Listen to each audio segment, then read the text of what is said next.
queria apresentar então o Marco Ceballos, que é um professor da UNAB, docente pesquisador da Claxo e pesquisador de Paris 1. Ele vai falar sobre mulheres, mercado de trabalho, políticas sociais e território em Valparaíso. E também o Pablo Jaramillo, professor associado da Universidade dos Andes, Bogotá, doutor em Antropologia Social pela Universidade de Manchester, vai falar sobre extrativismo e existência social.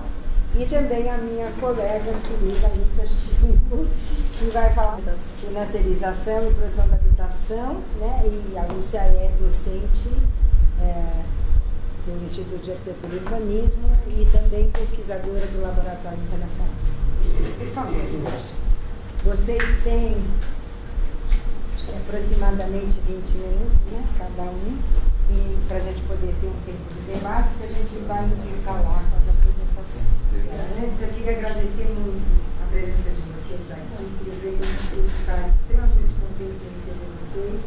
O Instituto tem uma dimensão latino-americana e por isso a América Latina se faz representar de uma maneira um pouco mais vívida aqui, né? Porque há questões sobre a América Latina nos nossos cursos de graduação e pós-graduação. Boa tarde a todos. A ideia, então, como disse a Sibeli, né, eu participo do eixo políticas sociais, as articulações recentes entre mercado e Estado, no meu caso, na política de habitação. E o que eu preparei aqui para trazer para vocês eu vou falar menos de financiarização e mais das minhas pesquisas recentes, pensando numa interlocução metodológica e teórica também aqui com os trabalhos do grupo, né? Na verdade, só para recuperar um pouco, no meu doutorado eu imaginava trabalhar com essas questões mais amplas de financiarização e até mesmo de política de habitação, porque eu comecei meu doutorado com uma pesquisa de campo em canteiros de obras de empresas construtoras, mutirões, né? E aí o próprio campo me levou, por um acaso, eu estava num canteiro de obras de uma grande empresa construtora que começava ali a produção em escala da habitação, antes mesmo do Minha Casa Minha Vida, porque isso foi 2007, 2008. Então, e aí nesse caso, em um dos canteiros era uma grande empresa que tinha acabado de abrir seu capital na Bolsa de Valores. Então, durante a pesquisa do doutorado, eu saí do canteiro e fui procurando outras esferas que, de certa forma, interferiam nesta produção da habitação. Por um lado, o capital financeiro, os investidores internacionais que atuavam nessa empresa, para o outro, o Estado, via programas de financiamento ao consumidor e à empresa. Isso antes do Minha Casa Minha Vida. Depois eu acompanhei, então, em 2009, o lançamento do Minha Casa Minha Vida, e aí sim a consolidação disso que eu chamei, depois no doutorado, da habitação social de mercado, que é essa confluência, né, essa fronteira indistinta entre uma habitação de interesse social e uma habitação de mercado. E depois, então, depois do doutorado, isso que eu gostaria de discutir com vocês, como eu tenho organizado as minhas pesquisas, dos meus orientandos e com os grupos que eu tenho interlocução, um pouco tentando articular, né? Então, a hipótese é que há a formação de um novo padrão de acumulação de capital na produção de habitação no Brasil, e para analisar esse padrão de acumulação de capital, eu estou analisando em 4 dimensões, digamos assim. Para cada uma delas, uma estratégia ou algumas estratégias metodológicas. Então, por exemplo, para pensar então essa política de produção da habitação hoje no Brasil, por um lado, na dimensão do Estado ou dos programas, né, mas uma dimensão mais ampliada, tentar entender quais são os fundos destinados a essa produção, a origem, né, fundos orçamentários ou paraestatais, no caso do Brasil, o papel do FGTS, né, e do SBPE, as legislações, né, e as instituições articuladas na produção da habitação. Então, no caso, o Ministério das Cidades, a Caixa Econômica Federal e outras, e localmente os órgãos municipais responsáveis pela operacionalização da política. E aqui basicamente, para pensar isso, é uma pesquisa documental, né, por meio desses, e em alguns casos entrevistas com técnicos e gestores públicos. Na dimensão das finanças, para tentar entender a influência das finanças nesta produção, também procuro entender a origem desses capitais internacionais, nacionais e de quais grupos são, quais são as lógicas ou as dinâmicas que as finanças acabam trazendo para a produção da habitação. Então, o papel, nesse caso, dos investidores internacionais e como essa lógica interfere na própria produção, por exemplo, pautando metas de produção, né? E os agentes envolvidos, no caso, as grandes empresas.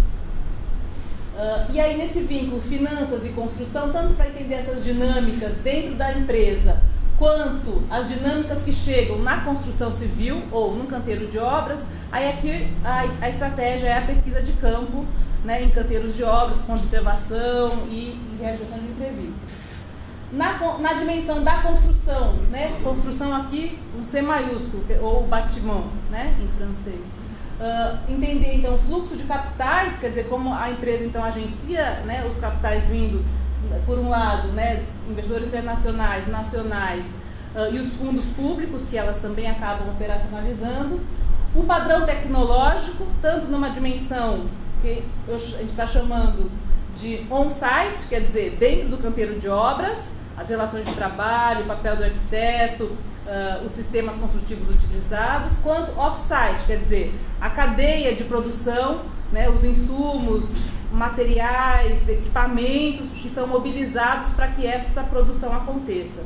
Por isso e também todo o sistema de controle do trabalho e do controle de aquisição de materiais, um sistema padronizado e informatizado que interfere diretamente no on-site, no canteiro de obras. Então, essa relação dentro e fora do canteiro, como acontece.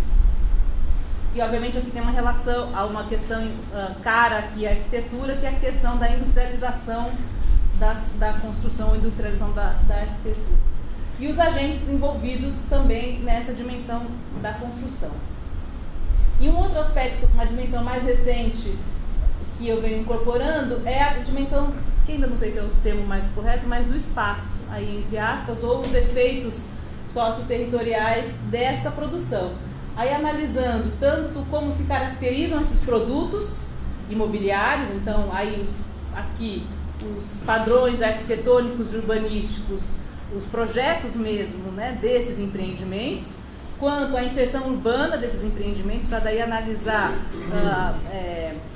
se há alteração nas dinâmicas, né, socioterritoriais depois da implementação desses conjuntos habitacionais, e a questão da propriedade da terra, que vai ser aí um elo que poderia estar numa outra categoria, mas ela aparece aí como uma questão importante para a localização desses empreendimentos nas cidades e no espaço. E aí, então isso seriam essas categorias que eu venho tentando analisar em cada uma dessas dimensões, e aqui já trazendo como se fossem as hipóteses ou em alguns casos já algumas confirmações sobre cada uma dessas categorias, né? Então, o que a gente percebe hoje nesse novo padrão, estou chamando provisoriamente do novo padrão de acumulação de capital na produção de habitação nesses últimos anos no Brasil? O que a gente percebe, então? Na apresentação que eu fiz em Paris em maio, na verdade eu trazia os dados, apresentei os dados de cada uma dessas dimensões. Hoje aqui eu não trouxe os dados, mas depois, quem tiver interesse, eu posso enviar esse material. Então, o que a gente percebe? Que do lado do Estado houve muito subsídio público, inclusive de orçamento, tá? Para fomentar essa produção. teve todo um aparato jurídico e institucional antes mesmo do lançamento do programa Minha Casa Minha Vida, que proporcionou uma segurança jurídica sobre a propriedade, que foi fundamental para que esse setor passasse a ser um nicho de mercado, tá? Então dando uma garantia jurídica sobre, aqui eu estou dizendo dois mecanismos importantes, que foi, de um lado, a alienação fiduciária e, por outro, a lei, o patrimônio de afetação. Não vou explicar aqui, mas é isso, dando segurança jurídica para que os tomadores e os emprestadores de recursos pudessem, então, readquirir os imóveis no caso de inadimplência. A gente não tem aqui um sistema de hipotecas, tá? E o que a gente percebe, então, é que o Estado, se antes ele tinha um papel como agente promotor da habitação, pensando em companhias de habitação que promoviam a produção pública de habitação, hoje, então, ele passa a ser a ideia de facilitador, então, para que o mercado não tem mais o agente promotor, uma figura central do agente promotor, e sim, ele passa a ser facilitador da atuação das empresas na produção de habitação. Em relação às finanças, o que a gente percebe, então, é essa injeção de capital financeiro, né, investidores internacionais, que agora, com a crise, tem uma migração, tem uma alteração aí desses acionistas institucionais dessas grandes empresas, que ainda é muito recente. Os princípios da governança corporativa, que vem do mundo financeiro, ele vai entrar nas empresas construtoras, né, incorporadoras, e o papel dos acionistas institucionais e proprietários, que é um pouco como a construção civil tinha uma dinâmica muito mais estruturada numa lógica industrial, de um saber fazer industrial, e como essa lógica financeira se acopla a essa dinâmica, essa lógica mais industrial, pensando aqui voltada à produção em si, quer dizer, ao hard, ao hard. E a gente percebe nas empresas aquelas que têm um aspecto mais financeiro e um aspecto mais industrial, assim, que tem um saber fazer da construção. Quando eu falo industrial, é saber fazer da construção civil. Quando a gente vai para a dimensão da construção, no canteiro de obras, a gente percebe então que esse aumento da produção, né, a produção em escala padronizada da habitação, foi possível por meio do aumento da subempreitada. Vocês entendem subempreitada, né? As contratações, subcontratação de outras empresas. Os sistemas de gestão, mais do que um grande avanço tecnológico de sistemas construtivos ou de sistemas industrializados, você tem um avanço de sistemas de gestão sobre o trabalho, né? Padronização de projetos e padronização da produção, uma expansão geográfica da atuação dessas grandes empresas, e por isso, então, há um agenciamento diferenciado no território, né, na organização dessas empresas, centralização de capitais em alguns grupos imobiliários, e aí a participação de grandes empresas, né? Aí no espaço, o que a gente vê em termos de produto é a generalização da forma condomínio, né, tanto para habitação de interesse social, quanto para faixa 1, no caso do Minha Casa Minha Vida, quanto para as faixas 2 e 3, que a gente não tinha no Brasil, quer dizer, condomínios, entre aspas, aí, né, para baixíssima renda. Então isso é uma questão, né, condomínios fechados. Então o que antes estava para o público, hoje está dentro de um condomínio privado, que tem que ser administrado e pago pelos moradores, trazendo um custo a mais. A ideia da terra como ativo financeiro, quer dizer, para essas empresas, a aquisição de um land bank, de um banco de terrenos, é fundamental para que ela preste contas para as finanças, porque ela precisa de um substrato, que é o solo, para que isso aconteça. Então, se aumentou muito a aquisição de terras, as grandes empresas têm um estoque de terras. E a ideia de que, em termos urbanos, você tem processos aí mais ampliados, talvez, da espoliação urbana, né, porque você tem uma espoliação imobiliária e financeira. Então, um grau de endividamento muito grande, e também o quanto os serviços agora, né, os serviços urbanos destinados as faixas de renda mais baixas, agora, né, isso está cada vez mais caro, ter os processos... Cada vez mais monetarizado. Exato, e cada vez mais monetarizado. Né? Então você não tem mais o loteamento clandestino na periferia, mas você tem um condomínio fechado na periferia com toda instalação e infraestrutura, e essa população tem que pagar por isso. Aqui são então as ideias-chave que eu tenho trabalhado nessas 4 categorias, né? Eu sei que é muito grande, mas vai desde, então pensando metodologicamente, para pensar essa questão do espaço de inserção urbana, a gente utiliza de análise de base de dados secundários, obviamente, e também de levantamento de campo, e depois aqui a ideia, né, como eu já disse, pesquisa de campo e pesquisa documental. E aqui eu só trouxe, para não parar de...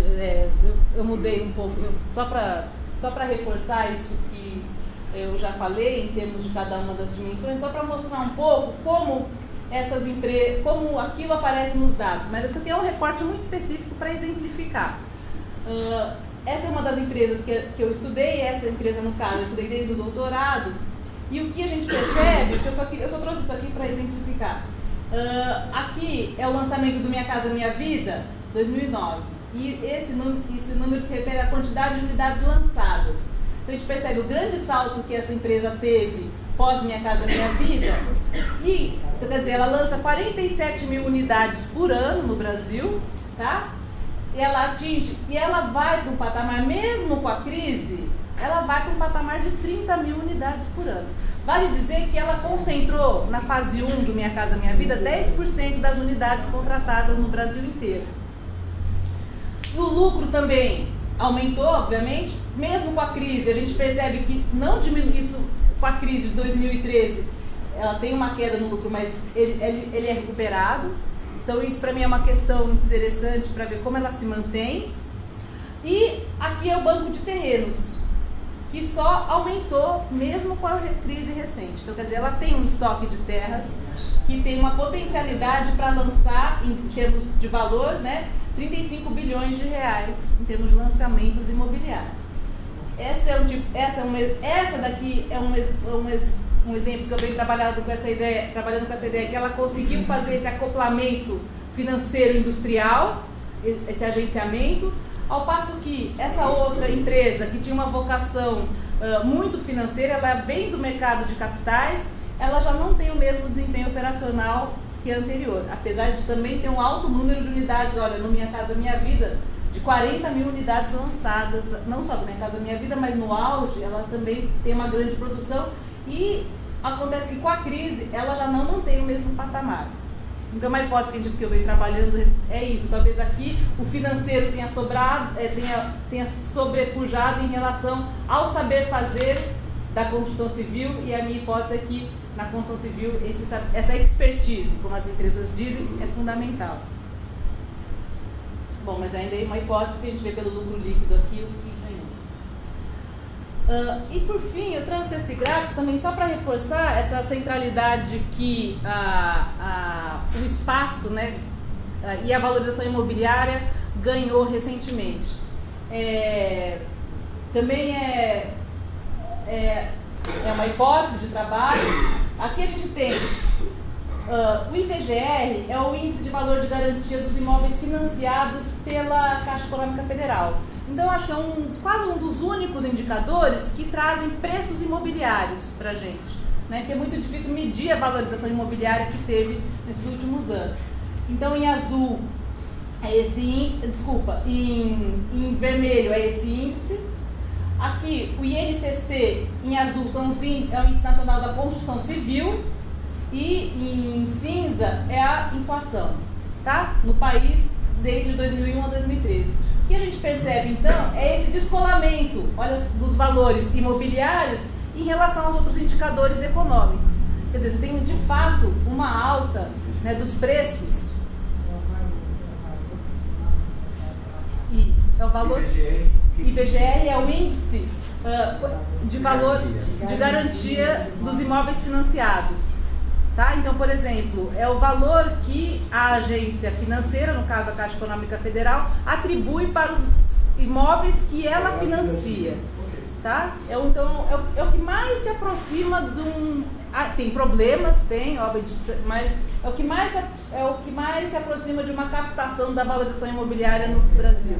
Mas o que pode destacar aqui, por mais que a gente possa corrigir, é esse descolamento.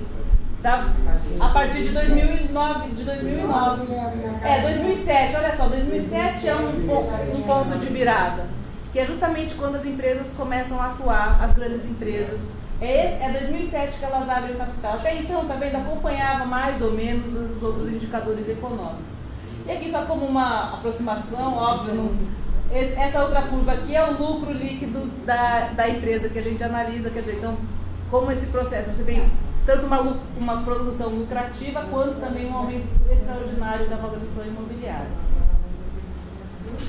Era isso. Então aqui eu trouxe só como só para exemplificar essa centralidade da dinâmica imobiliária.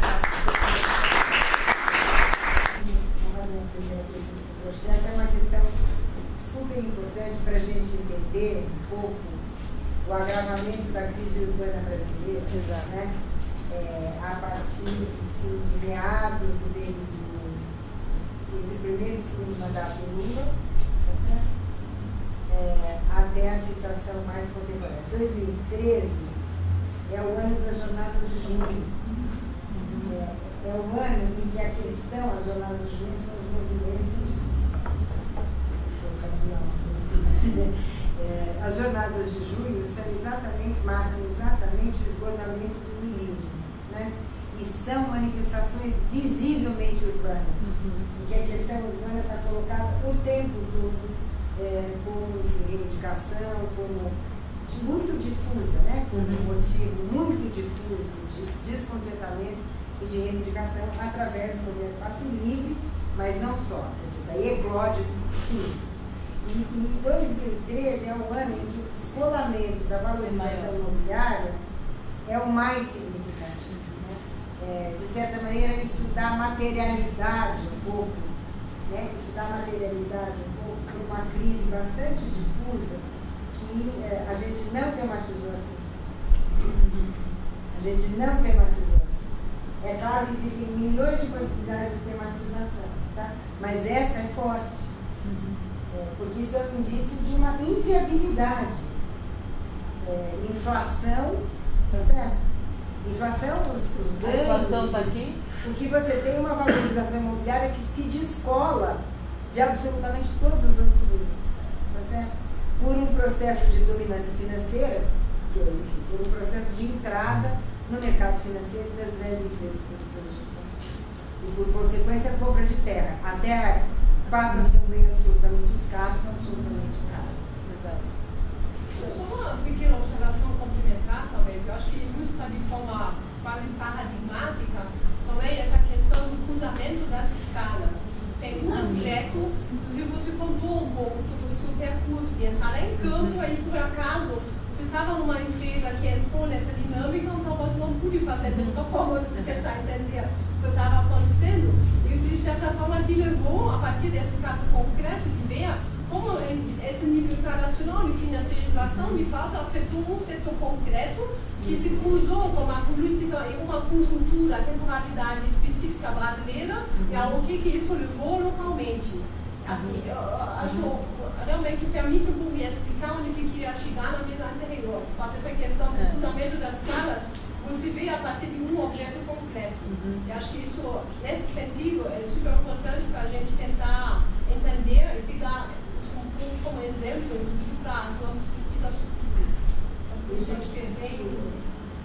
De certo ponto de vista dessa multiscalaridade, isso não se descola do canteiro. Isso não se descola dos processos concretos de produção. De trabalho. Não se descola, pelo contrário. A MRV foi acusada inúmeras vezes de utilização de trabalho análogo à escravidão.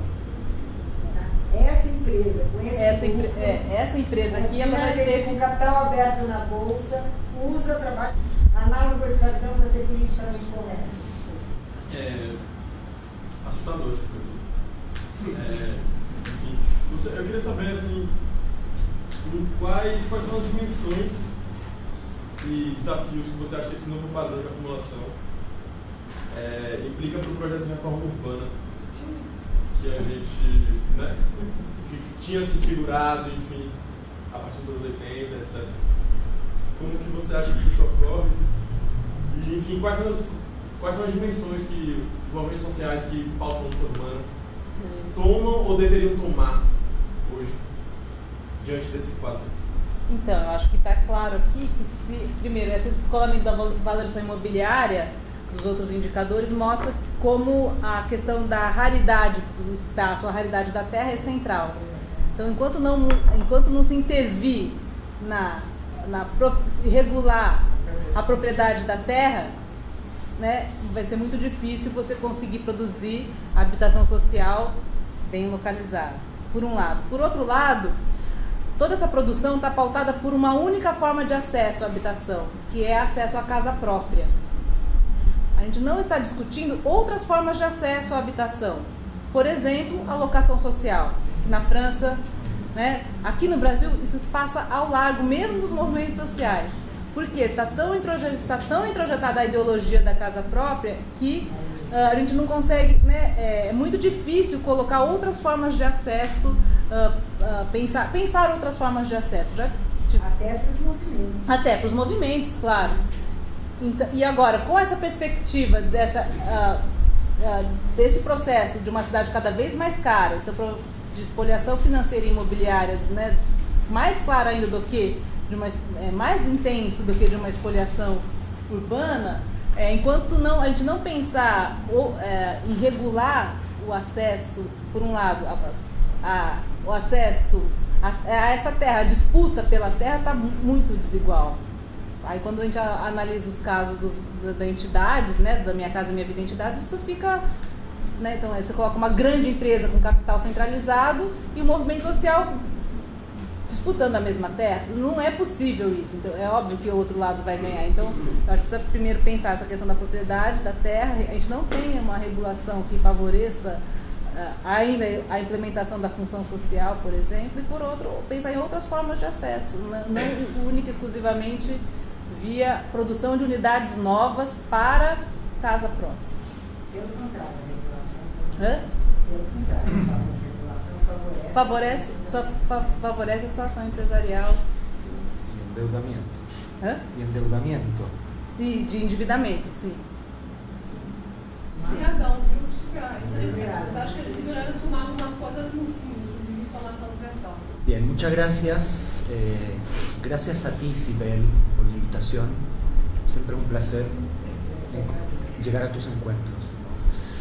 Bueno, yo lo que les voy a presentar son los resultados, es el cierre de un proyecto de investigación financiado por un fondo público chileno, Fondesit, que articulamos con el proyecto LMI. Y les voy a presentar un poco los elementos principales de esta presentación en torno a ese índice, sabiendo que voy a saltarme varios slides para ir abreviando el tiempo. Voy a comenzar por la fundamentación de la investigación, voy a pasar a explicar el territorio concreto donde se sitúa la investigación, que es en la conurbación de Valparaíso. Voy a pasar muy rápidamente sobre la metodología y sus límites, resultados y conclusiones. Este proyecto se propuso analizar trayectorias típicas sociolaborales de mujeres de escasos recursos en un territorio concreto que defino, que caracterizo como un territorio heterogéneo de mercado. Voy a ahondar en ese concepto que es central en la investigación y en sus resultados. Mujeres que de manera precaria acceden al mercado del trabajo, que acceden de manera precaria a ciertas ayudas sociales y que tienen altas cargas de responsabilidad familiar. 4 elementos teóricos principales. 1, la persistencia del género como factor explicativo de la desigualdad. 2, la necesidad de leer las trayectorias individuales de las mujeres como trayectorias sociales, como trayectorias que se construyen en ecologías sociales. 3, entender el bienestar social o el malestar social, la inseguridad social o la seguridad social como respuesta de patrones de inclusión social. Cuarto, observar el territorio como un espacio dinámico de integración, exclusión y por ende de desigualdades. Primer elemento de la fundamentación de esta investigación, la paradoja del crecimiento en Chile. Chile es un país que exhibe altos indicadores de crecimiento económico, sin embargo con una matriz centralista, es decir, el crecimiento económico se concentra en la región metropolitana de Santiago. ¿Qué ocurre con Valparaíso? Cuando digo Valparaíso, a menos que lo especifique, Valparaíso es ciudad, comuna, o sea, municipio, provincia y región como estado. ¿Qué pasa con Valparaíso? El IMACER, que es el Índice Mensual de Actividad Económica Regional, que mide el crecimiento del PIB regional, es decir, por estado, indica desde los años 90, desde principios de los años 90, desde que termina la dictadura y comienza a ingresar fuertemente la inversión extranjera en Chile, un alto patrón de acumulación de PIB, ¿sí? Es decir, de actividad económica, con dos caídas, que es la crisis asiática y la crisis subprime. ¿Cuáles son los sectores con mayor crecimiento? Sector primario y sector terciario, no sector secundario, ¿sí? No sector industrial manufacturero. Cuando decimos sector primario, básicamente la gran minería, la actividad portuaria marítima. Cuando decimos sector terciario, servicios heterogéneos que van desde el empleo social, ¿sí? Es decir, formas de trabajo social, ya sea por contratación del Estado o por venta particular de fuerza de trabajo, la alimentación, restaurantes, pero también ahí debía haber agregado el comercio retail, grande surface, ¿no? De los malls, etc. Y el sector turismo, que tiene un gran crecimiento desde que Valparaíso es nominado como Patrimonio de la Humanidad por UNESCO. Sin embargo, todas estas grandes empresas, así como las empresas de turismo, de hotelería, la gran actividad minera, pero también las empresas privadas que gozan de la licitación, de la explotación del puerto marítimo de Valparaíso, tributan, pagan impuestos en Santiago. Queda eso entonces como resultado, el PIB regional no llega a la región, sino que se concentra en la región metropolitana de Santiago. ¿Qué es lo que llega a Valparaíso? Renta privada, ¿sí? Pero la renta pública no llega a Valparaíso, es decir, no hay un financiamiento de la acción pública a través de la producción de riqueza del PIB. Por eso es que Valparaíso como municipio y como región tiene una situación de déficit estructural desde hace ya más de una década. Esa es la paradoja del crecimiento económico chileno, que lo observamos en múltiples territorios, ¿sí? Sobre todo en la zona del norte, que es la zona minera. Produce gran cantidad del PIB, pero esa riqueza no queda en la zona, sino que es una forma de expoliación metropolitana de la riqueza productiva. La contracara, el otro lado de la moneda, Valparaíso tiene altísimas tasas de pobreza, altísimas tasas de desempleo, altísimas tasas de subempleo, altísimas tasas de extrema pobreza, muy por encima de los promedios nacionales. Y además, cuando eso lo miramos desde la pobreza femenina, extrema pobreza femenina, desempleo, subempleo femenino, las tasas son mucho mayores, ¿sí? Y eso es entonces el paradigma de la heterogeneidad de mercado. Antiguamente, en tiempos del paradigma cepaliano, ¿sí? Cepal, cuando hablábamos del dualismo, ¿qué es lo que decíamos? Hay el ejemplo de la fábrica instalada al lado de una zona de explotación agrícola, ¿no? Tarde o temprano, la fábrica va a absorber la fuerza de trabajo agrícola. Por ende, este sector atrasado de la economía, que es la explotación agrícola, va a ser absorbido por este sector avanzado de la economía, ¿sí? ¿Qué nos dice el paradigma de la heterogeneidad estructural? No. El sector adelantado de la economía, en un mismo sector económico, en un sector performativo de la economía, requiere de grandes condiciones de precariedad para producir grandes condiciones de acumulación de riqueza. Es decir, no es que el polo productivo vaya a absorber al polo improductivo, sino que el polo productivo necesita condiciones de precariedad y sobreexplotación para poder producir esos niveles de acumulación de riqueza. Aquello es lo que denominamos entonces heterogeneidad estructural, y Valparaíso es un ejemplo emblemático de heterogeneidad estructural en Chile. ¿Cuál es la contracara de la heterogeneidad estructural de mercado? Que entonces consolida patrones de desigualdad, matrices de desigualdad, y en este caso entonces lo más emblemático en términos de patrones de desigualdad en un contexto heterogéneo de mercado es las condiciones de las mujeres de inserción precaria en un mercado laboral en el sector servicios, que es el sector que tiene mayor crecimiento productivo en los últimos 15 o 20 años. Este es el territorio, ¿sí? Esa es la conurbación de Valparaíso, la Gran Valparaíso, compuesto por 5 comunas o municipios: Valparaíso, Viña del Mar, Concón, Quilpué, Villa Alemana. Tiene 2 provincias, la provincia de Valparaíso, la provincia de Marga Marga, ¿sí? Es decir, tenemos un territorio que está altamente subdividido, y eso dificulta mucho la administración del territorio. Hay muchas administraciones distintas que actúan sobre un mismo territorio. Vamos a saltar algunos slides. Me interesa comparar este slide. Primer slide: concentración de hogares femeninos, ¿sí? Jefaturas de hogar femeninas. Las jefaturas de hogar femeninas predominan, ¿sí?, en toda la conurbación. ¿Con Juanpa? No. Hogares foyer. Ah, foi. Mulher Mulher chefe de família. Exacto. Mulher chefe de família. Mujeres jefas de familias. Medido por hogares, ¿sí? Ok, ¿qué tenemos? Una tasa elevada en comparación.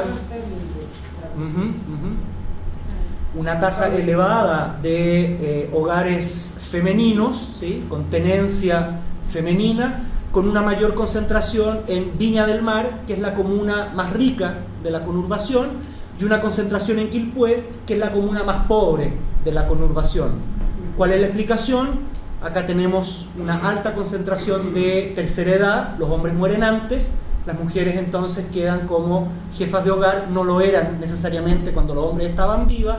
Acá tenemos sectores populares donde ha aumentado progresivamente o explosivamente la tenencia femenina de hogares, producto, lo voy a mostrar después, de la expulsión de los hombres de los hogares, ¿sí? Es decir, tenemos indicadores similares, pero que responden a fenómenos sociales muy distintos. Ok, aquí sí, me interesa analizar esta lógica. Desocupación entre el año 2009, inmediatamente después de la crisis subprime, explota la desocupación, se frena momentáneamente la actividad económica, y entonces ¿qué tenemos? Viña del Mar concentra la absorción de fuerza de trabajo precaria del área servicios, y esa fuerza de trabajo la provee Quilpué y Villa Alemana, ¿sí? ¿Qué tenemos entonces 3 años después? ¿Cuál es la solución para escapar o para enfrentar la desocupación? Trasladar la vivienda al lugar donde es más barato arrendar, ¿sí? Concón, que es una comuna donde el arriendo, la Lugo, es muy barato en comparación a las otras comunas, ¿no? Es decir, la solución al desempleo es la migración intraterritorial.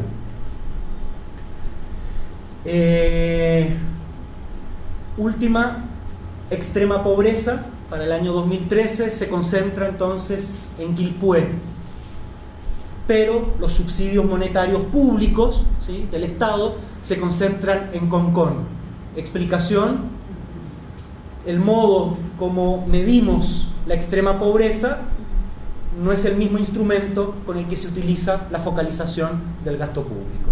Entonces, la focalización del gasto público responde a la precariedad de vivienda y no a la precariedad del ingreso, ¿sí? Ahora sí, último slide, último mapa. Viña del Mar concentra el más elevado ingreso autónomo por hogares, es decir, ingresos sin subsidios públicos, y al mismo tiempo concentra la mayor cantidad de campamentos. ¿Cómo traducimos campamentos? Asentamientos precarios. Precarios e ilegales. Ilegales. ¿Sí? Irregulares. ¿Sí? Eso es un ejemplo claro de heterogeneidad de mercado, ¿sí? La zona de mayor concentración de ingreso autónomo es aquella que concentra la mayor precarización del hogar, ¿no? De la vivienda. Para que esta zona pueda concentrar mayor riqueza, requiere de una absorción grande de fuerza de trabajo precaria. Para que esa fuerza de trabajo esté disponible, tiene que trasladarse hacia habitación altamente precaria dentro de ese territorio. Educación, los saltos. Ok. Tenemos una conurbación entonces con grandes heterogeneidades y con grandes dificultades administrativas, que es muy reciente, ¿sí? Estas 5 comunas se tocan, se unen hace 20 años recién. Esto es un territorio urbano típico latinoamericano que responde a las configuraciones de las últimas 2 o 3 décadas, en que se expone este patrón de heterogeneidad estructural, en que el territorio crece por una lógica de la competitividad interna entre aquellos sectores que acumulan riqueza y aquellos sectores que no logran justamente acumular riqueza, más bien acumulan las precariedades. La metodología de trabajo es mixta. Básicamente los mapas que les muestro, que son mapas de indicadores, georreferenciación de indicadores sociales, análisis documental y relatos sociográficos, es decir, entrevistas semiestructuradas en profundidad para comprender las trayectorias sociolaborales de mujeres típicas elegidas como casos teóricos, ¿no? Desde cuando empezaron a trabajar, qué entienden por trabajo, ¿sí? A cuando se vinculan por primera vez con el municipio para acceder a políticas sociales, cuando acceden a programas de activación laboral, de formación al empleo, de ayudas sociales, cómo son sus biografías amorosas, de matrimonio, de rupturas matrimoniales. Los límites metodológicos, investigador hombre entrando en la intimidad de mujeres, por ende requerí necesariamente de trabajar con becarias, ¿no? De la universidad, que son quienes llevaron a cabo las buenas entrevistas. Básicamente el trabajo de investigación se concentró en 3 áreas de actividad, que son el trabajo doméstico, la subcontratación, como dijo, la subcontratación, ¿sí? En aseo industrial o en aseo de oficina, es decir, en grandes empresas con altísimos márgenes de ganancia que emplean las formas más precarias de trabajo, y el autoempleo y el autoemprendimiento o emprendimiento autónomo como formas de autonomización. Principales resultados. 1. El trabajo femenino comienza en todas las generaciones como trabajo infantil, aunque no se reconozca como trabajo, ¿sí?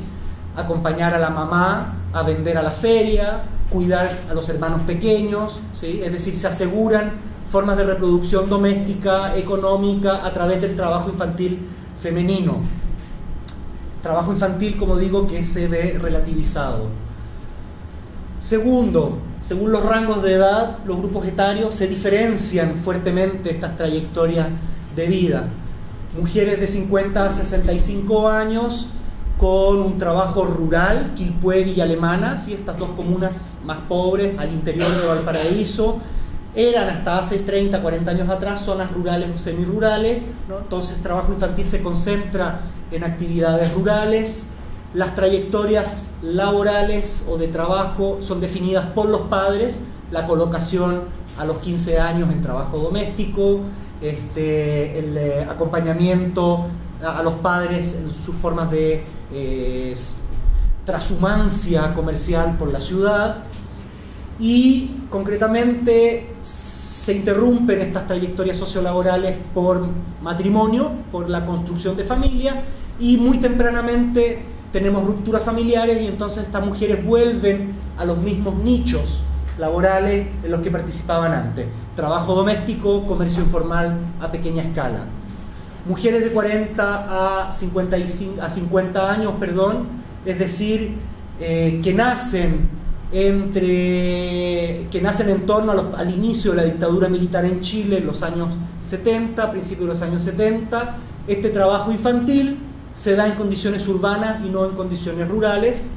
Sin embargo, el patrón de responsabilidad doméstica, el cuidado de los hijos, el cuidado de los ancianos, los idosos, el cuidado de las personas enfermas, se transmite de generaciones de madres a hijas, de abuelas a madres a hijas, y en esa generación vemos que las rupturas matrimoniales se traducen en reinvenciones productivas o laborales, ¿sí? Es decir, hay una búsqueda mayor de la integración al empleo semiformal y ya no tanto volver a los patrones de trabajo doméstico o de pequeño comercio informal.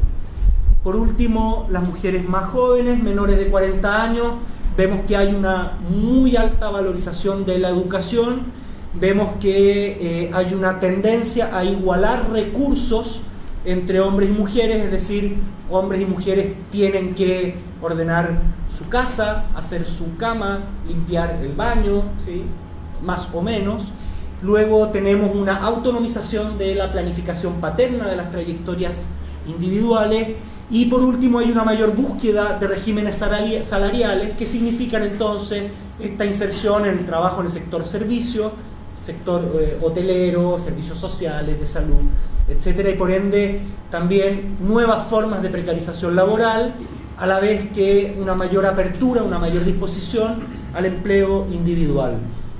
Por último, estas son las tres formas de empleo, de activación laboral que predominan en el empleo femenino en la conurbación, que es el empleo doméstico, que a pesar de ser la forma más tradicional de trabajo femenino, viene siendo también la forma más estable de trabajo femenino, donde se consolidan los denominados regímenes informales de inseguridad siguiendo la literatura como Ian Wood, Bevan, etc.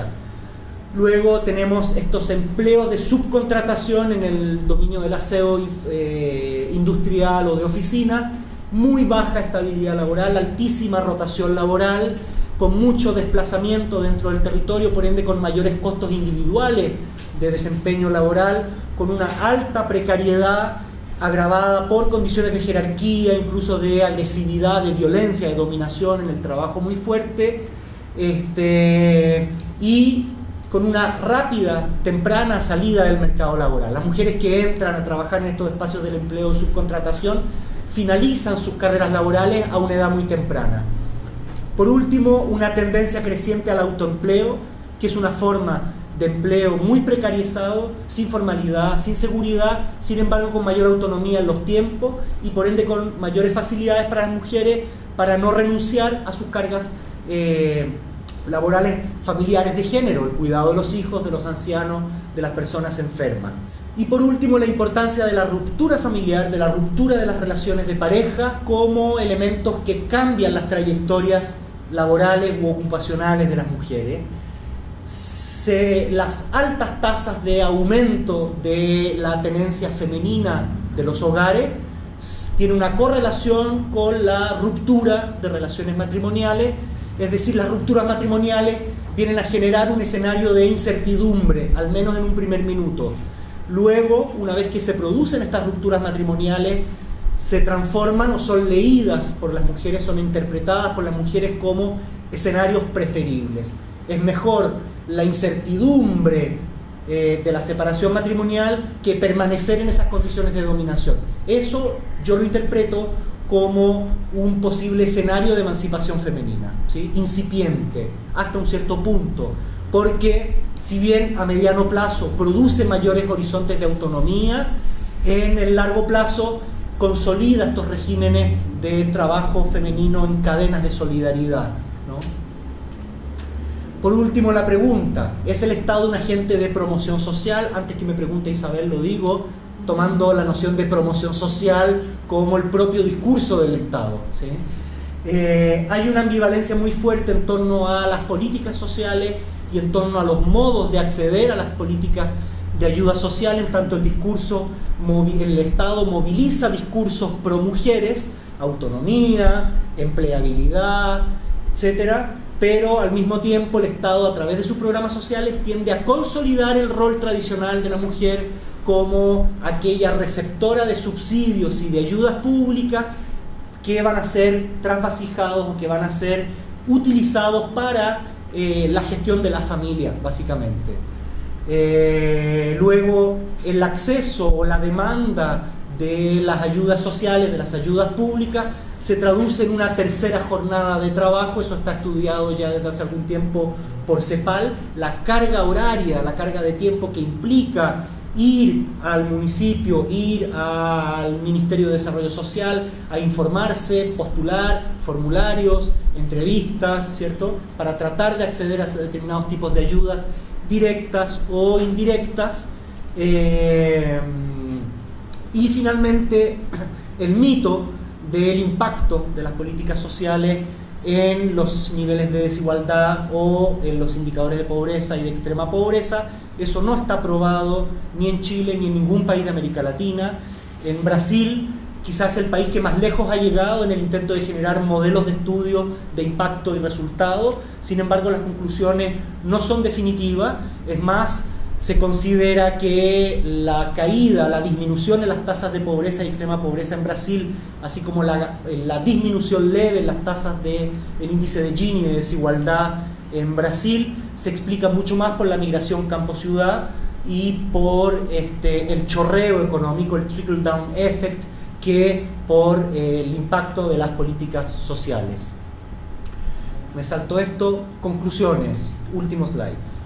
Mismas problemáticas que hace 15 años o que hace 20 años en torno al género, el mercado del trabajo, la pobreza y las políticas públicas, solo que mucho más agravadas, con nuevas problemáticas, como por ejemplo estas sobrecargas del trabajo femenino en torno a la jefatura de hogar, en torno a la dificultad para competir por acceder a escasos recursos públicos, el tema de género, que aparece como un significante vacío finalmente de la acción del Estado, y una consolidación de este Estado compensatorio, donde son los regímenes de inseguridad, es decir, el Estado actúa con vías a la desresponsabilización pública frente a las problemáticas sociales, y por ende un escenario integral que viene a consolidar esta idea o este patrón explicativo de la heterogeneidad estructural. Muchas gracias.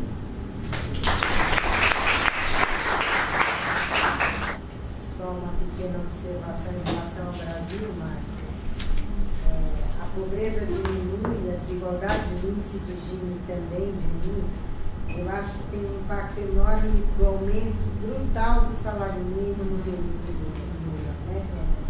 Isso foi mais importante do que qualquer outra direção, porque o salário mínimo regula os rendimentos, funciona como base, né? E ele subiu de R$80 para R$1.000. Ou 950 no período de 13 anos, 14 anos. Es verdad, lo dice el IPEA y el IPGE. Então, o salário mínimo teve um impacto muito maior do que o Bolsa Família, embora, evidentemente, o Bolsa Família tenha amenizado situações de miséria extrema. Es verdad, lo dicen los estudios del IPGE, del IPEA, y en Chile se produce un fenómeno similar el año 1990, cuando se recupera la democracia. El salario mínimo se duplica en un lapso de 13 meses y la pobreza disminuye a la mitad, de 40% a 20% en un periodo de 3 años. O sea, efectivamente. ¿Cuál es el problema? Que el aumento del salario mínimo finalmente depende del voluntarismo del gobierno de turno, y tiene un efecto limitado en el tiempo. Lo sorprendente es que pareciera ser que la indexación de los programas sociales en Brasil al salario mínimo no tiene el mismo impacto. E agora nada está garantido, nem o salário mínimo, nem as políticas sociais. Pergunta puntual sobre los hogares femeninos. Cuando hablaste sobre los hogares femeninos, parecía implícito que tratábase sobre las familias monoparentales femeninas. ¿Confirma o no? ¿Y cómo es en Chile en términos de estadística? ¿Hay una categoría variable familia, hogares femeninos monoparentales y hogares femeninos uniparentales? Porque en Brasil no existe monoparentales, son hogares femeninos no sabemos exactamente cuál es el porcentaje de los hogares femeninos monoparentales. Ese es un gran problema.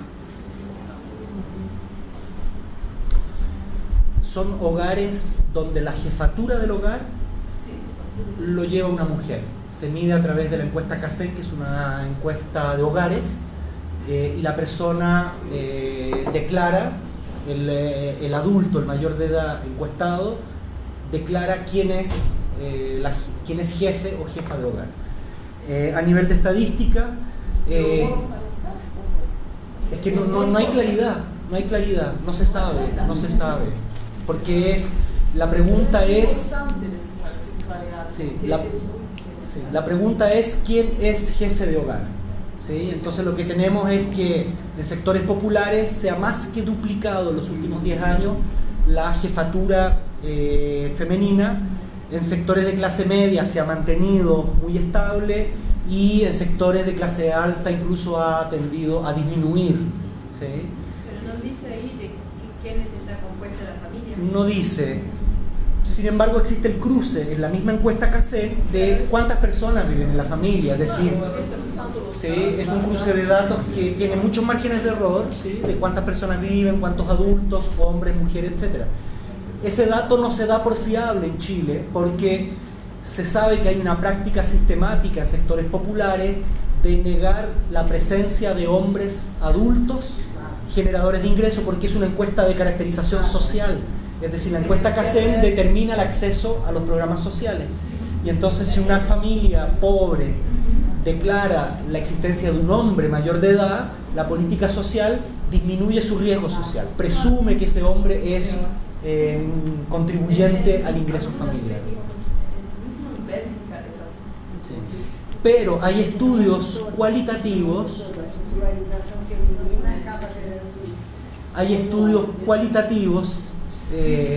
que demuestran que aumenta la monoparentalidad femenina. Y el resultado de mis entrevistas muestra este tema de la ruptura y de la expulsión de los hombres del hogar. Pero sí, no es confiable cuando describen quiénes componen la familia, tampoco es confiable esa jefatura femenina. Lo que pasa es que la jefatura femenina también lo mide el censo de población. Y el censo de población no hace el cruce con adultos mayores, no hace el cruce, no es que el dato no esté, no hace el cruce, no propone el cruce. ¿Sí? La encuesta CACEN se analiza, los investigadores tenemos acceso al dato a nivel de cuadra, bloque, ¿sí? Y el censo se tiene a nivel de comuna. Entonces los investigadores no podemos hacer el cruce entre jefatura de hogar y sexo de los adultos que viven en el hogar. De qualquer forma, essa polêmica nos mostra o que os dados revelam e o que os dados escondem. Não é isso? Justamente. Porque, enfim, o que os dados querem dizer, ao fim e ao cabo? E como lidar com eles, em termos de confiabilidade, de cruzamento qualitativo, quantitativo. O que esses dados querem dizer? Porque é uma luta simbólica em torno da produção dos dados. Simbólica e real. É uma disputa em torno da produção dos dados e dos mapas. Não é isso? Podemos passar então. Pablo, por favor. Gracias, Pablo. Muy bien. Esta presentación recoge resultados de dos investigaciones diferentes a modo de contraste. Una tiene que ver con mi tesis doctoral, donde trabajé con el pueblo indígena Wayuu en el norte de Colombia, analizando cómo se empalmaba una política de ayuda a los pobres con una política multicultural, y pronto lo que me encontré fue las empresas mineras como determinantes en la definición de esta confluencia de políticas sociales. Eso es una parte de mi investigación doctoral. Duró 13 meses de campo viviendo con comunidades indígenas Wayuu.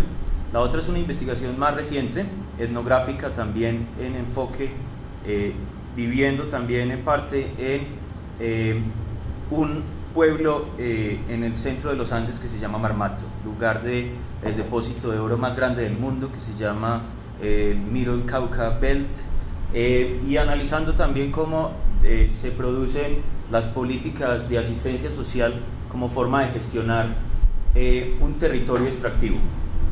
Esta presentación básicamente intenta entender esta confluencia entre asistencia social, desarrollo y extractivismo. ¿Por qué?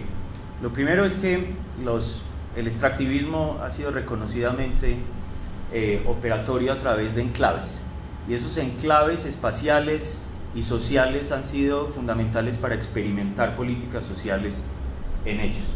El segundo elemento tiene que ver con que hay una renovación, una revaloración del extractivismo en Latinoamérica en general. Tanto en la izquierda como en la derecha se está rearticulando el extractivismo como posibilidad de desarrollo. En Ecuador lo ve uno y en Colombia desde la derecha se ve. El problema aquí es cómo se crean territorios extractivos entonces que sean más atractivos a la inversión extranjera y menos acusables de violaciones de derechos humanos como han sido los territorios extractivos. Y en eso ha sido fundamental la asistencia social a través del Estado y a través de la responsabilidad social corporativa de las empresas. Entonces aquí también un tercer motivo es que el extractivismo nos está mostrando cómo la asistencia social está operando en una confluencia de Estado y empresa privada y cómo se negocian entre ellos dos los principios a través de los cuales se distribuye asistencia a la población. ¿Cómo problematizo yo esta confluencia entre desarrollo, asistencia y extractivismo? De la manera como Michael Watts, un geógrafo humano, ha construido o ha analizado el caso de Nigeria. Él dice, en Nigeria, en el delta del río Níger, es la empresa petrolera la que ha creado las unidades sociales, las unidades espaciales y las unidades temporales a través de las cuales se articula la población económicamente, laboralmente, socialmente, y esencialmente lo entiende como las formas a través de las cuales la población, la terraformación y la composición del mundo se dan para ser gobernadas, cómo se crean poblaciones para ser gobernadas, cómo se crean espacios y geografías para ser gobernadas. Esto tiene mucho que ver con un concepto de Georges y Risset, que es los dispositivos de ordenamiento. En parte tiene mucha afinidad con eso. Y aquí que hemos hablado tanto sobre el análisis multiescalar, este concepto de espacios gobernables nos da cuenta inicialmente de cómo se crean las escalas de gobierno. Otro elemento importante que a mí me interesa acá es cómo el espacio gobernable, dice Watts y Rose también, actúa a través de deseo, aspiración e interés. No es un problema de instrumentalización solamente de las poblaciones, sino un problema de cómo se articula la empresa extractiva a las vidas de las personas. Y por eso a mí me interesa el problema de género, justamente porque para hacer un análisis multiescalar no necesito irme a la banca multilateral, sino a cómo las personas experimentan sus relaciones de feminidad y masculinidad en sus vidas y cómo la empresa extractiva las usa. ¿Cuáles son los contextos específicos que quiero contrastar? Esos dos espacios gobernables que quiero analizar. Uno es La Guajira, un espacio en el norte de Colombia, es acá arriba. Es un espacio en el cual ya vuelvo a mostrar el mapa, ha sufrido ola tras ola extractiva, un territorio indígena, fundamentalmente el pueblo Wayuu, el pueblo más importante o más numeroso de Colombia, y junto a los mapuches quizás el más numeroso de América Latina, y es un territorio que se ha gobernado a través de intermediaciones con mujeres y hombres de una manera diferente. Con mujeres, los agentes del Estado han entrado a La Guajira a través de matrimonios interétnicos, con hombres porque las posiciones de poder masculina han sido los intermediarios comerciales principales para entrar allí. El Cauca Medio es otra región muy importante extractiva. De ahí se calcula que salió el 40% del oro de la Nueva Granada durante la colonia. De ese solo lugar salió el 40% del oro. ha habido múltiples regímenes de explotación en este lugar y un problema con la mano de obra en general. Ha habido poca mano de obra y para completar, durante las últimas 2 décadas, una multinacional canadiense compró todos los títulos mineros de la zona para sacar a los mineros tradicionales de ahí y poder hacer minería a gran escala. En La Guajira, la concesión minera de carbón entró desde los años 80, comprando todos los títulos. Entonces, esos son los 2 escenarios. Estos son territorios marginales de Colombia, el norte de Colombia semidesértico, la costa pacífica casi en los Andes, pero tirando a la costa pacífica selvática, fundamentalmente racializada, ocupada por población afrodescendiente y arriba por población indígena. ¿Cuál es el problema acá? Como los wayuu, el pueblo indígena que habita La Guajira, son feminizados sistemáticamente en los medios.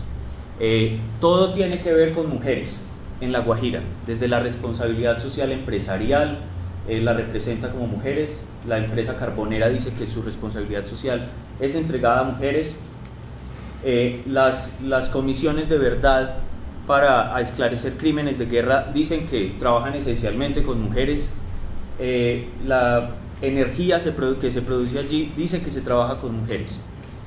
Y en el Cauca Medio es un espacio absolutamente masculinizado. El minero es masculino por excelencia.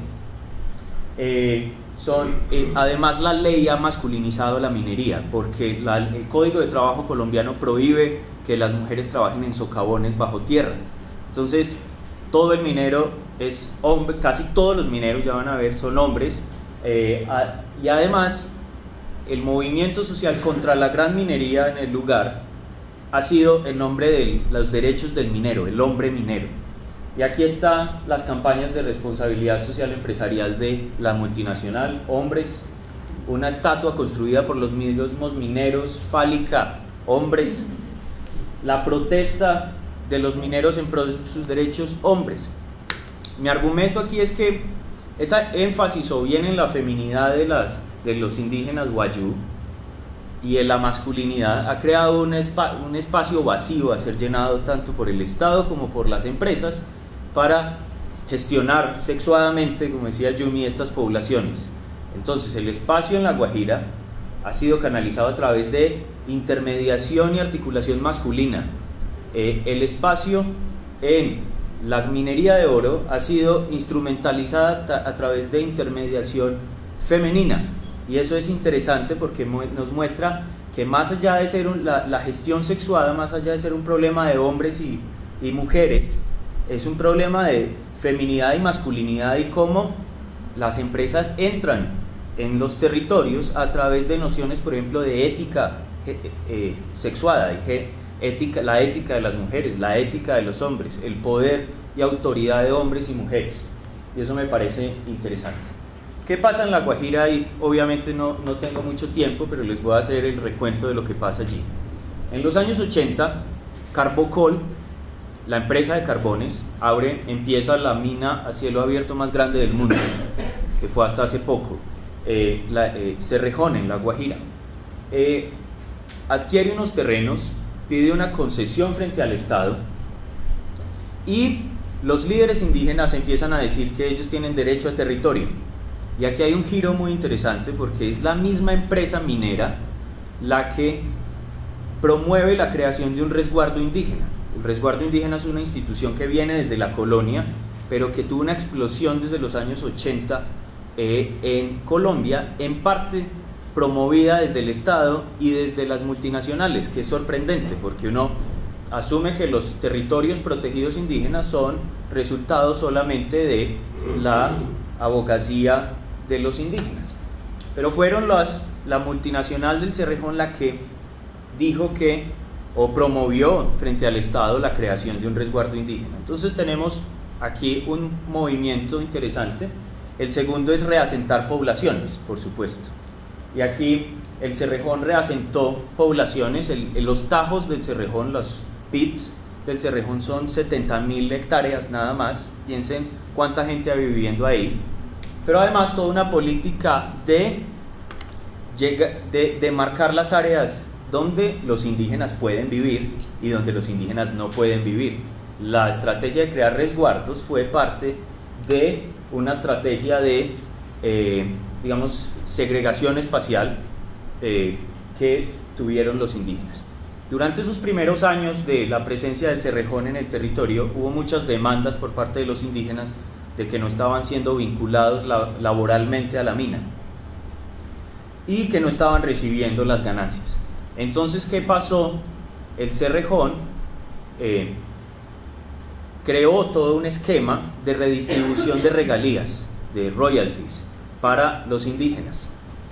Y esa redistribución de regalías, ¿a través de qué se hacía? Una figura legal que ayudó también a crear el Cerrejón, a través de unos procesos de negociación con indígenas, que se llama la autoridad tradicional. La autoridad tradicional son jefes masculinos de familias matrilineales, y esos jefes de familia matrilineales se deben inscribir ante las alcaldías municipales, y es a través de ellos que se entrega todo el dinero que se supone viene de ganancias de la empresa, o que dineros que deben ser redistribuidos por la empresa. Pero ¿qué empezó a pasar con esta figura de las autoridades tradicionales, que son hombres? Y es que a través de ellas los indígenas podían crear empresas prestadoras de servicios de salud de ellos. A través de ellos se distribuye el dinero del Cerrejón. A través de ellos además se distribuye todo el clientelismo para poder elegir alcaldías municipales y alcaldías departamentales, incluso claves en definir alcaldías, presidentes. Aquí hay una cosa importante a notar. Los hombres son, en el sistema Wayuu, hay una división de poder entre hombres y mujeres por la propia matrilinealidad. Las mujeres principalmente son las intermediarias con el mundo del exterior, son quienes comercian, quienes tienen liderazgo político, y los hombres son los líderes de la familia cerrada, son quienes toman la autoridad por dentro de la familia, quienes definen si se va a guerra o no. ¿Qué hace el énfasis en la masculinidad Wayuu? Enfatizar cierto tipo de familia, cierto tipo de unidad con la cual la empresa puede negociar uno a uno. ¿Qué hay interesante, me parece a mí, acá? Esto es una foto de unas elecciones en este territorio. Las autoridades tradicionales son quienes canalizan todos los favores para comprar votos en La Guajira. Esto es una campaña de salud llevada por una autoridad tradicional, entonces ellos canalizan toda la ayuda social en estos territorios. ¿Y qué causaron la presencia de autoridades masculinas en el territorio? La ruptura de toda la organización indígena, porque son las mujeres quienes hacían ese trabajo de creación de movilización social por los derechos indígenas en el territorio. Los hombres son muy reacios a que les digan qué hacer.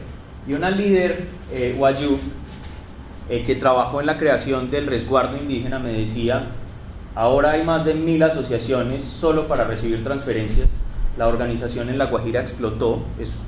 Hay organizaciones de solo una comunidad, solo para obtener 5 o 6 millones de pesos, de pronto solo 2. La gente se alegra con esto, y la unidad de la gente se rompió solo para manejar $1 millón de pesos, $300.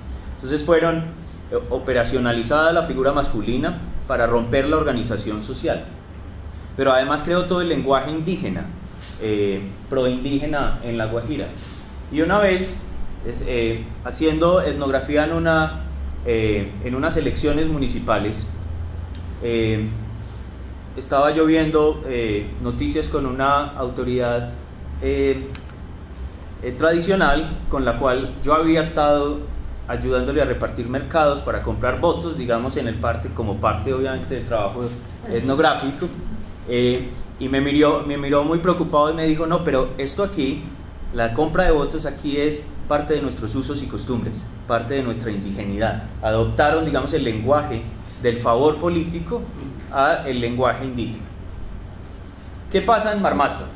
En Marmato, cuando la multinacional canadiense también compró los títulos mineros, hubo un desastre, un deslizamiento de tierra en ese territorio. Y entonces generó la necesidad de relocalizar toda la población. Aquí hay una foto, este es como se ve Marmato, lleno de minas, una montaña llena de minas. Y se supone que lo que se requiere es mover la población de acá hasta acá, de la parte donde está la mayor parte de oro a otra parte donde hay otra parte de oro. Esto que generó todo un programa, dos tipos de programa: de responsabilidad social empresarial por parte de la empresa para dar microcréditos a mujeres y hacer lo que los líderes llaman reconversión. Los líderes hombres dicen: las empresas multinacionales nos está tratando de reconvertir porque está tratando de que el pueblo deje de ser minero y se vuelva agrícola, justo para tener todo, digamos, el territorio disponible. ¿Qué promueve la empresa? Entonces, hacer minería a gran escala en donde vive la gente en este momento para moverla a otro lugar. ¿Y qué ha usado para esto? Entonces, programas de microcréditos para mujeres, programas de educación para adultos orientado a mujeres, para trabajos feminizados con agro y artesanía. Esto es una foto, digamos, de los mapas de la relocalización del pueblo, de cómo se supone que va a quedar el pueblo. Y aquí entonces hay toda una representación de la mujer como desocupada, que debe ser ocupada, y el hombre como irresponsable, que debería vincularse a un trabajo asalariado con la gran minería. Estos son los programas, digamos, de formación para mujeres en joyería. Hay programas en peluches, en cocina, todos cursos, digamos, de inserción laboral muy feminizados. Y un programa masivo de vincular a los mineros de manera salarial. Nosotros trabajamos ahí en Marmato con hombres y mujeres, y lo que encontramos es que los hombres detestan el trabajo asalariado. Dicen que la minería tiene su propia riqueza, tiene su propia manera, es mucho mejor ser minero aunque sea más inseguro, etcétera, etcétera. Pero entonces también todo un despliegue del lenguaje de el peligro en el que están los mineros en este momento tradicionales frente a la seguridad que vivirían en el momento de vincularse a una empresa, el lenguaje entre la mujer responsable y el minero irresponsable que se gasta todo su dinero, también juega en cómo se maneja la población de una transición entre un contexto masculinizado a través de una gestión más feminizada del trabajo y del territorio.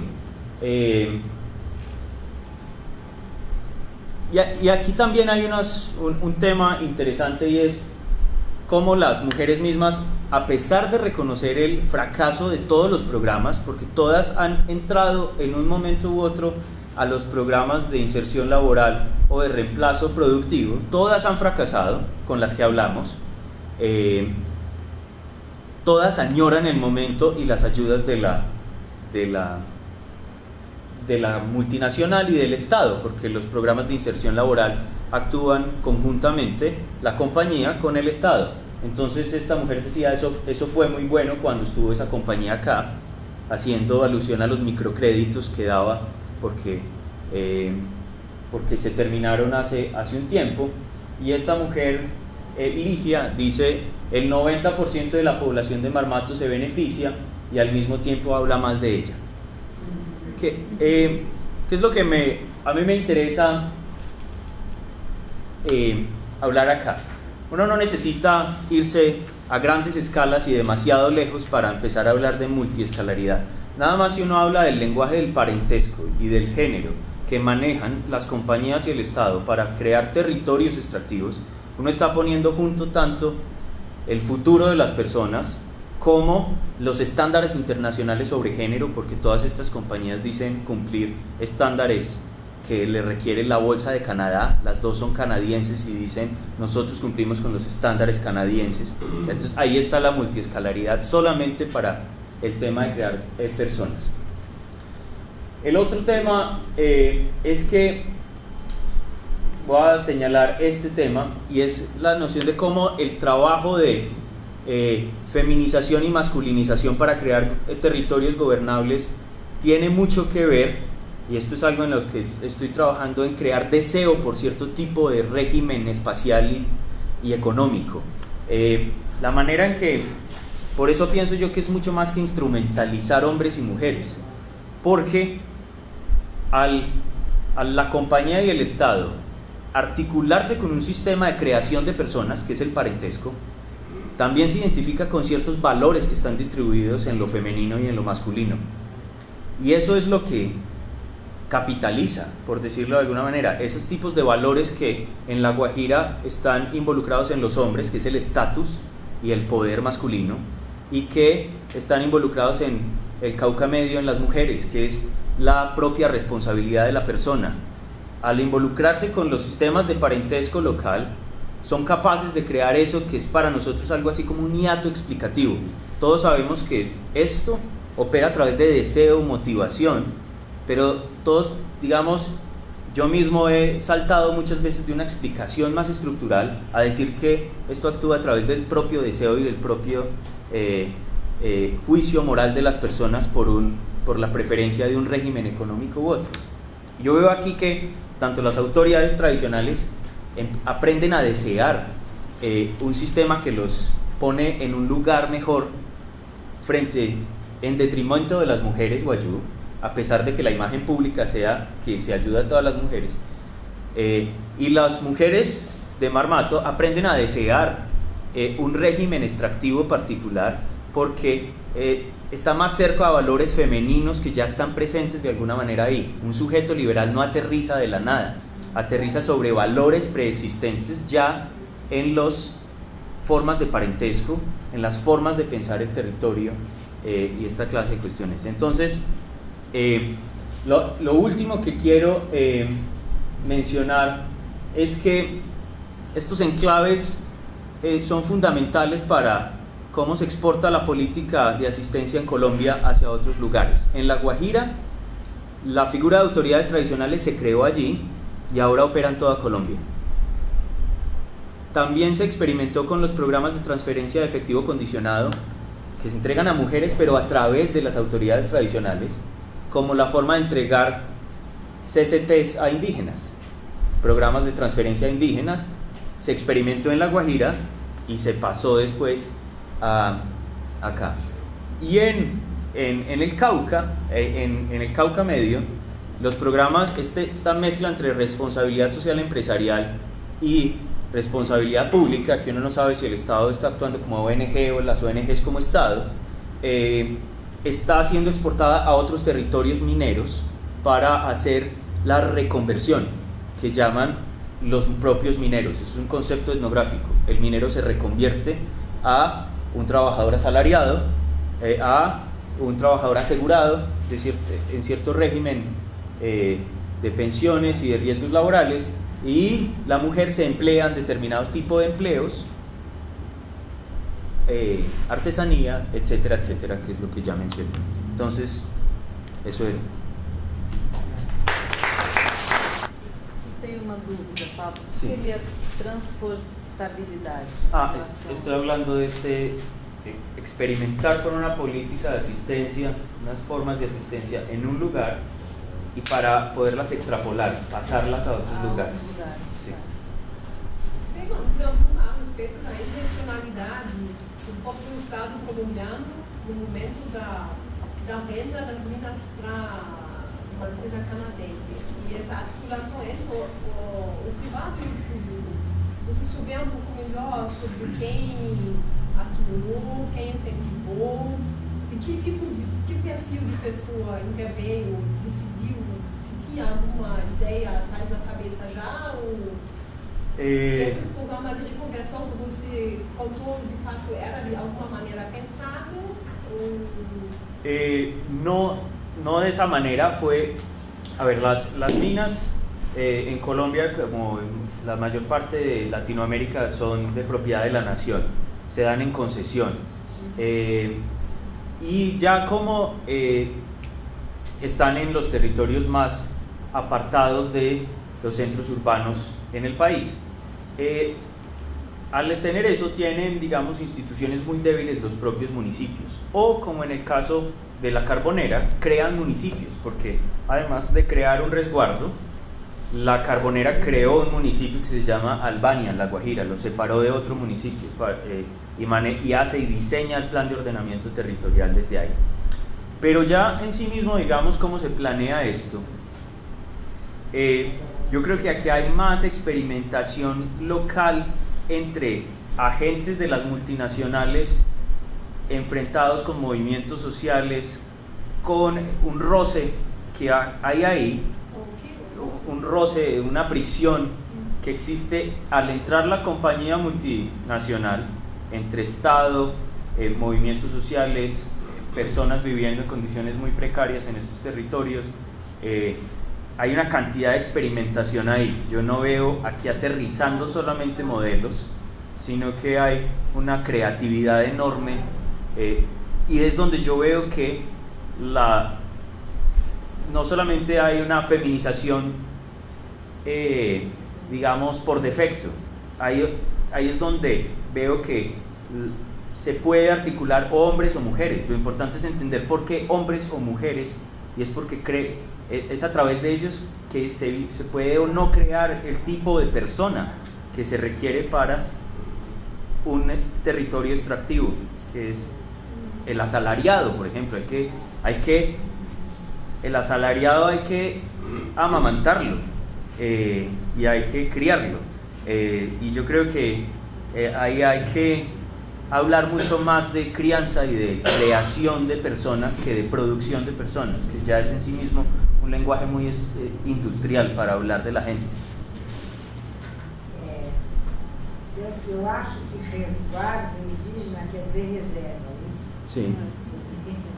Então, porque aí existe um processo extremamente interessante, pelo que você nos traz, ao mesmo tempo próximo e diferente do Brasil. No Brasil, as populações indígenas se organizaram e se reconhecem como nações indígenas, né? Ou seja, são nações, o que coloca em xeque, de alguma maneira, o Estado-nação, a unidade do Estado-nação brasileiro. De qualquer modo, há uma disputa enorme em torno das terras indígenas, e uma das primeiras medidas do governo, qualquer governo de direita, é liberalizar o uso da terra indígena ou diminuir as reservas. Liberalizar a terra? Sim, para diminuir as reservas, porque todos acham um absurdo a quantidade de terras, mesmo que não haja ocupação econômica, mesmo que não. É potencial de ocupação econômica. Nesse caso, você tem a reserva indígena utilizada exatamente, não como salvaguarda, mas exatamente como alguma coisa que prepara um novo padrão de subjetivação e de relação. Sim. Isso quer dizer, a reserva indígena não é, de alguma maneira, resistência à atividade econômica das grandes empresas, mas, pelo contrário, é quase que preparação para. Né? Es canal. É um canal, es exatamente. Canal. Y es políticamente muy funcional. En La Guajira Sim, absolutamente funcional. Van 3 gobernadores destituidos en línea, todos nombrados a través de la red clientelista de las asociaciones de autoridades tradicionales.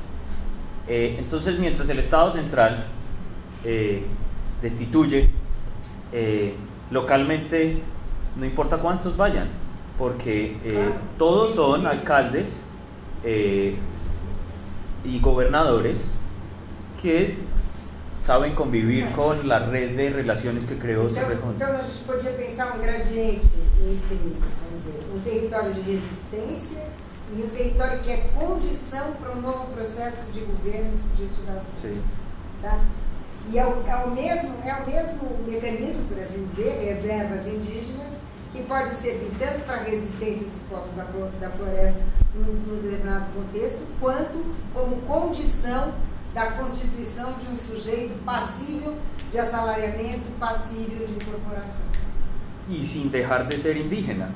Não, pelo contrário. Sí, más etnicizado, o más racializado, más sexualizado, digamos, ese énfasis identitario es muy importante para As populações da constituir. Amazônia, há também populações amazônicas absolutamente assimiladas a tudo.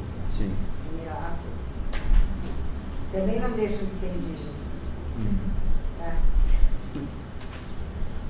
Yo solo quería hacer un comentario, pero de otra naturaleza, ya Marco, que es lo que dijiste, que Isabel iba a decirte lo del Estado como protección social. Y Promoción. lo que ocurrió aquí en Brasil es que la disminución poca del índice de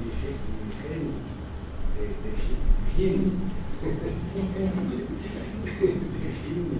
se dio con el aumento del salario mínimo, básicamente, y también con un efecto demográfico, porque la población brasileña cayó el número de habitantes, y con eso se dio mucho más que con la distribución que parece que del total de los números que inciden en la baja, solo es del 19%, o sea, casi nada. Y se sabe muy bien que el programa como el Bolsa Familia no ha costado casi nada a Brasil. Sí, 1%. Nada. O sea, Porcaria. Aquí el Salama muestra muy bien cómo a partir de ese impacto que tenía o que ha tenido Bolsa Familia en el índice de Gini, que es muy marginal, si el programa se multiplicara por 10 el monto de los ingresos y por 10 la cantidad de beneficiarios, podría tener un impacto significativo en el índice de Gini, pero en su escala actual no lo logra. son mucho más los O sea, lo que pasa es que hay un discurso político instalado, no solo en Brasil, en América Latina, respecto de que las nuevas políticas sociales son responsables de los periodos de disminución de pobreza, a saber que ahora estamos en un periodo de aumento de la pobreza de hace algunos años atrás, y los indicadores de desigualdad, que se demora un lustro, un quinquenio, en medir su efecto, ¿cierto?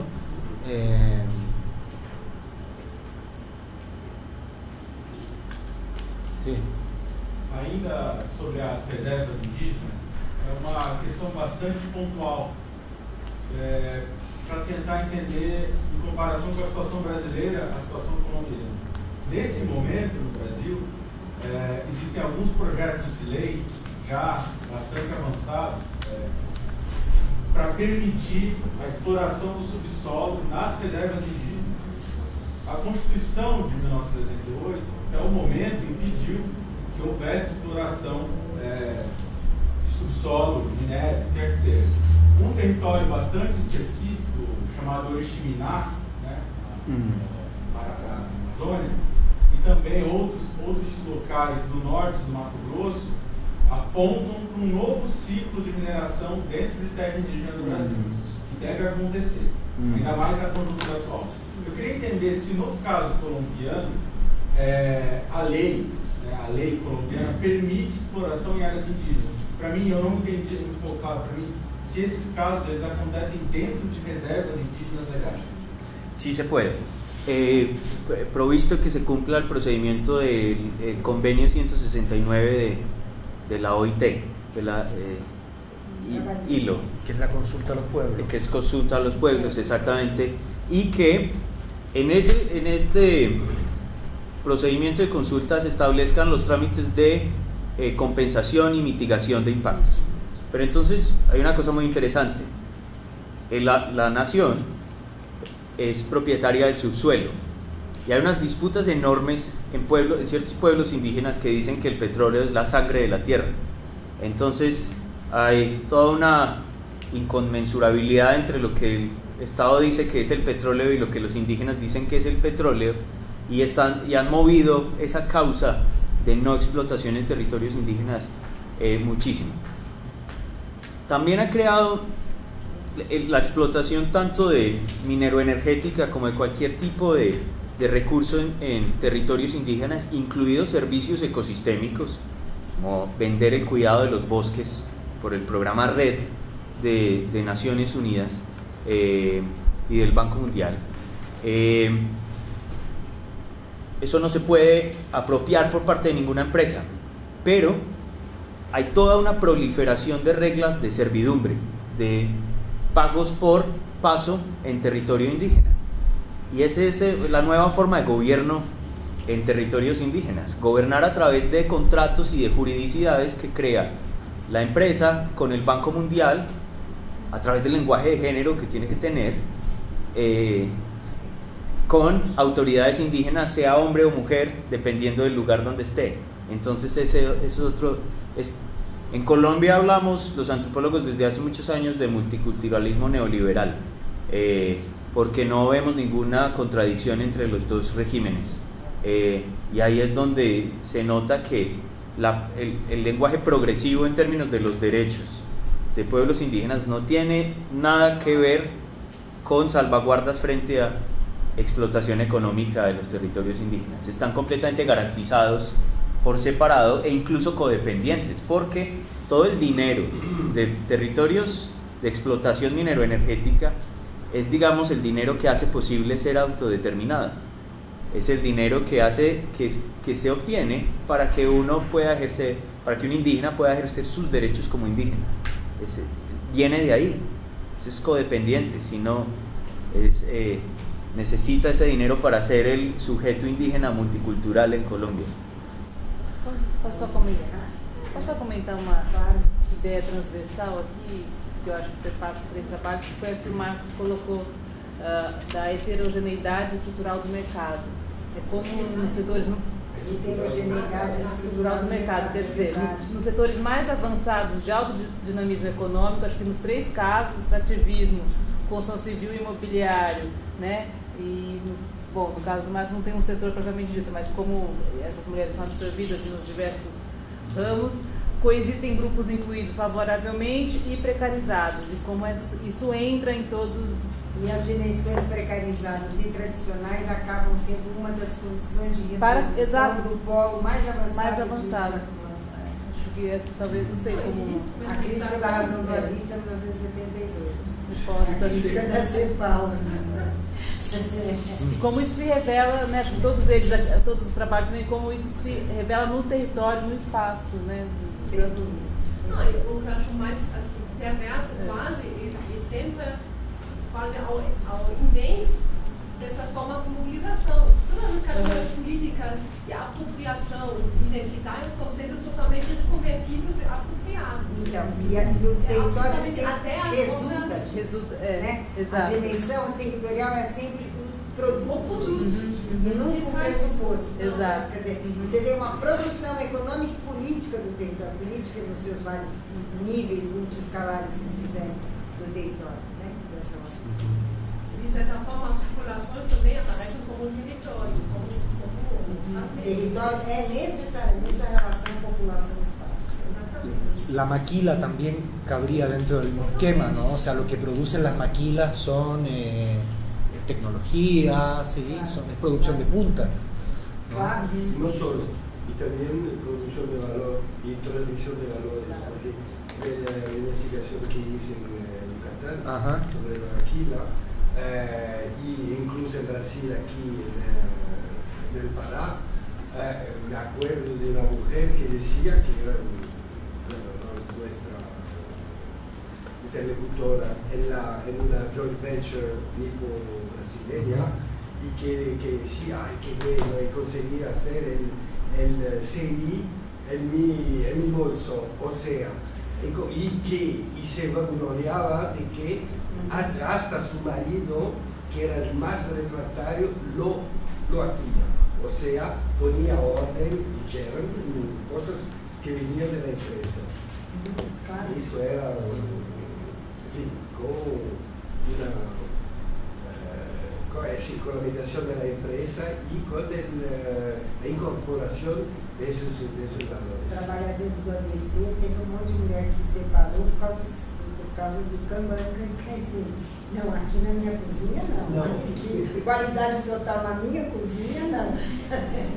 E era a empresa, na verdade. O homem levava da empresa o padrão do controle de qualidade ou do estoque zero.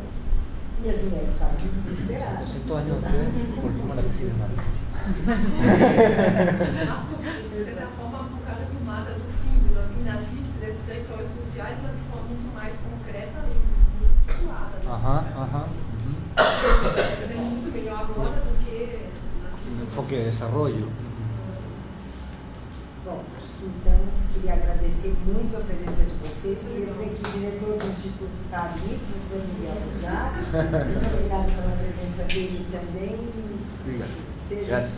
muito obrigada mesmo.